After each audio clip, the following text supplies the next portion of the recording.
Baik, perkenalkan saya Saati Saurmatania Tampu Bolon dari PSM 23B dengan NIM 4233230017. Pada pertemuan kali ini, saya akan memaparkan materi dari buku PKN dengan yaitu Pancasila sebagai kajian sejarah bangsa Indonesia. Pada bab 2 ini, kita mempelajari yaitu yang pertama, sejarah Pancasila pra-kemerdekaan. Filsuf Yunani bernama Cicero mengungkapkan Historia Vitae Magistra yang bermakna sejarah memberikan kearifan. Lebih umum yaitu sejarah merupakan guru kehidupan. Sejarah memperlihatkan dengan nyata bahwa semua bangsa memerlukan suatu konsep dan cita-cita. Cita-cita ideal sebagai landasan moralitas bagi kebesaran bangsa. Tidak ada bangsa yang dapat mencapai kebebasan kecuali jika bangsa itu mempercayai sesuatu. Dan sesuatu yang dipercayai itu memiliki dimensi-dimensi plural guna menopang peradaban besar. Yang kedua yaitu nilai-nilai Pancasila dalam sejarah perjuangan bangsa. Ada beberapa nilai Pancasila dalam sejarah perjuangan bangsa. Yang pertama, masa Kerajaan Sriwijaya. Pada hakikatnya nilai-nilai budaya bangsa semasa Kerajaan Sriwijaya telah menunjukkan nilai-nilai Pancasila, yaitu sebagai berikut. Nilai sila pertama, terwujud dengan adanya umat agama Hindu dan Buddha hidup berdampingan secara damai.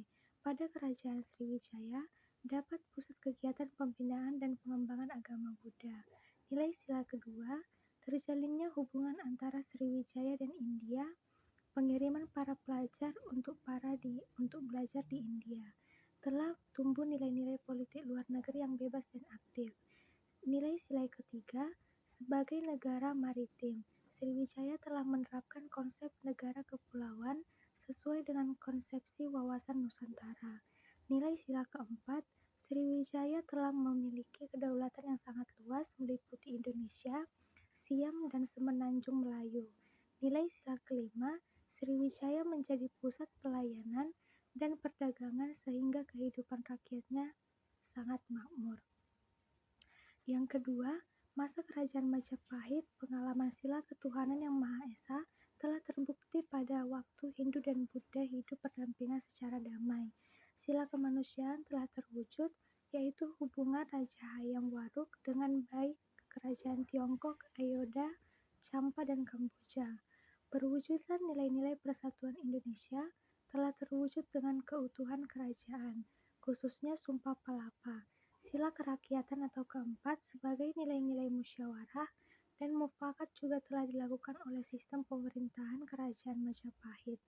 Sedangkan perwujudan sila keadilan sosial adalah sebagai wujud dan berdirinya kerajaan beberapa abad yang tentunya ditopang dengan kesejahteraan dan kemakmuran rakyatnya. Selanjutnya, perjuangan bangsa Indonesia melawan penjajah. Pada hakikatnya, perlawanan terhadap Belanda itu terjadi hampir setiap daerah di Indonesia.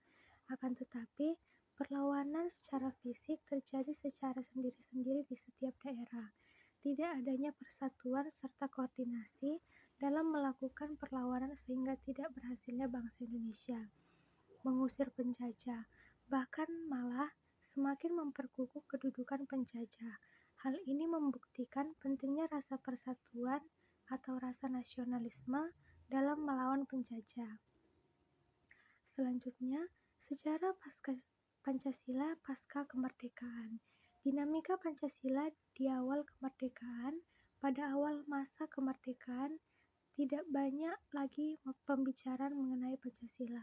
Pancasila mulai dikenal sebagai kembali ketika diterbitkan buku bertajuk Lahirnya Pancasila Bung Karno Mengembleng Dasar Negara tahun 1947. Pada tahun 1949 terjadi perubahan konstitusi yakni UUD Negara Republik Indonesia yang diterapkan PPKI berubah menjadi konstitusi RIS. Terjadinya perubahan perundang-undangan dasar mengakibatkan terjadinya perubahan rumusan negara meskipun tidak mengubah isinya secara mendasar. Selanjutnya, Pancasila Orde Lama. Dinamika Pancasila era Orde Lama. Periode Orde Lama berlangsung antara tahun 19. Pada masa ini, Insinyur Soekarno berhasil membawa Pancasila dikenal ke dunia melalui pidatonya. Di hadapan sidang umum yang berjudul Membangun Dunia Kembali, Pancasila ditampilkan sebagai dasar piagam yang universal untuk kesejahteraan umat manusia. Selanjutnya, Pancasila Orde Baru. Dengan berpindahnya kursi kepresidenan tersebut, arah pemahaman terhadap Pancasila pun mulai diperbaiki pada keperingatan hari lahir Pancasila, yaitu 1 Juni 1967.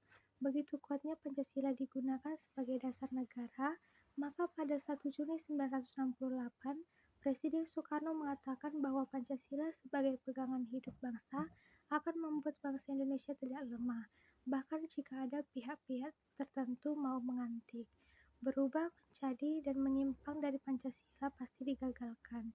Selanjutnya pada tahun 1968, Presiden Soeharto mengeluarkan Instruksi Presiden Nomor 12 Tahun 1968 yang menjadi panduan dalam mengucapkan Pancasila sebagai dasar negara.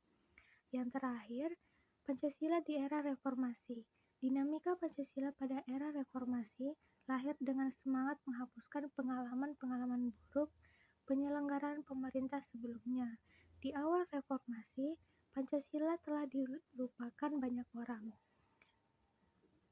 Keluarnya ketetapan MPR tahun 1998 tentang pencabutan ketetapan Majelis Permusyawaratan Rakyat Republik Indonesia tentang pedoman penghayatan dan pengamatan Pancasila dan penetapan tentang penegasan kembali Pancasila sebagai dasar negara dapat dikatakan sebagai momen penting dan bersejarah bangsa ini.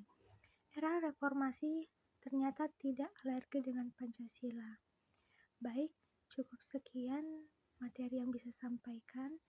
Jika ada saya